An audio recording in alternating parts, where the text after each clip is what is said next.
Dr. Jure Šorli pa nam bo pojasnil, kaj se z leti dogaja v našem telesu s hialuronom in kolagenom in seveda, kako si pri tem lahko pomagamo.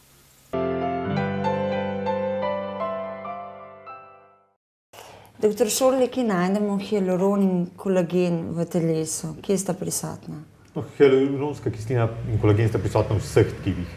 Kolagena je največ v koži, skoraj 75% epidermisa je iz kolagena, medtem ko je hialuron praktično v vseh sklepih, obsklepnih strukturah, hrustancu, največ pa tudi v sklepni tekočini, ker deluje kot mazivo. Obe stvari skupaj pa delujeta nekako sinergistično, se pravi, drugo podpirata pri delovanju in ena brez druge ne moreta.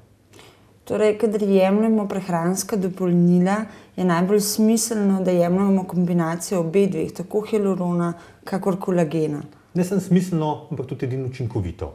Tako kot sem rekel, eno brez drugega ne moreta, ne samo v telesu, ampak tudi pri prehajanju iz črevesja v telo sta nujna oba. Kaj se dogaja z leti z ravnjo hialurona in kolagena v človeškem telesu? Raven teh dveh močno upada. Pri 40. letu nekako samo še 50% od tistega, kar imamo v mladosti. In zaradi tega se tudi, naprimer pri hialuronu, ki močno veže vodo na sebe, zmanjša volumen, zaradi tega se pojavijo gubice na obrazu, zmanjša se efektivnost tudi mazanja sklepov in pride do težav. Do težav pa lahko prihaja tudi zaradi poškodb, zato je obnova pri pomanjkanju teh dveh dolgotrajnejša, slabša in kvaliteta strukture, ki nastane po obnovi, brez kolagena in brez hialurona slabša. In zato se potem poškodbe ponavljajo in z leti težave večajo.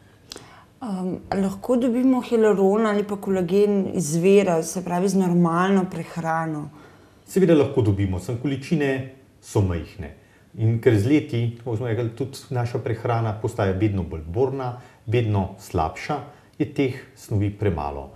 Kakšna je razlika med živalsko pridobljenim hialuronom ali pa kolagenom in tistim, ki ga pridobimo s pomočjo fermentacije? Na prvi pogled nobene, pri učinkovitosti pa zelo velika. Živalski kolagen, kljub temu, da bi logično zvenelo, da je najbolj primeren, je neučinkovit. In je zato fermentiran, pridobljen s fermentacijo rastlin, edini primeren in učinkovit. Koliko miligramov nekako bi bilo optimalno zaužiti na dan? Zdaj, če želimo učinkovitost, potem vsaj 100 miligramov vsakega, se pravi hialurona in kolagena. Kako dolgo oziroma koliko časa naj bi trajalo jemanje, da bi posameznik že opazil tiste prve rezultate? Odvisno od posameznika, odvisno od primanjkljaja, ki je prisotno že pri posamezniku. Učinki nastopijo že zelo hitro. Pri nekaterih že v nekaj dneh, običajno pa po nekaj tednih jemanja dosežemo tisto občutno izboljšanje stanja. Kakšna je razlika med jemanji tako imenovanih izdelkov iz skupine glukozaminov ali pa recimo hialuron kolagena, kadar gre pri tretiranju sklepnih bolečin? V svetu poznamo kar nekaj držav, pri katerih to že v redni praksi kombinirajo glukozamin in pa kolagen pri zdravljenju sklepnih težav, zlasti raznih osteoartritisov. Dokazano pa je, da je samo delovanje kolagena mnogo močnejše, tudi 2 in večkrat močnejše od delovanja glukozamina. Kako pomembno je gibanje pri tretiranju težav sklepi, ker ste vi specialist? Gibanje samo po sebi človeku lastna aktivnost in je tudi prekomerno gibanje lahko eden od razlogov za okvare. Vendar prekomerno gibanje pri odsotnosti snovi, ki so nujne, še toliko bolj.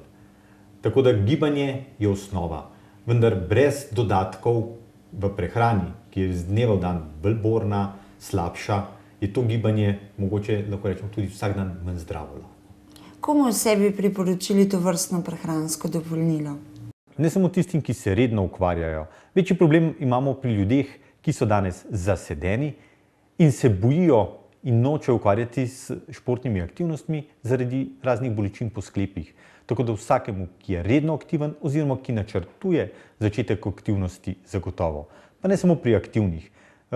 Kombinacija snovi v preparatu pomembno izboljšuje tudi sam videz, spremembe v koži, povečuje hidracijo kože in s tem nekako tudi v svetu priznan kot nekak vir mladosti in tak preparat za vse.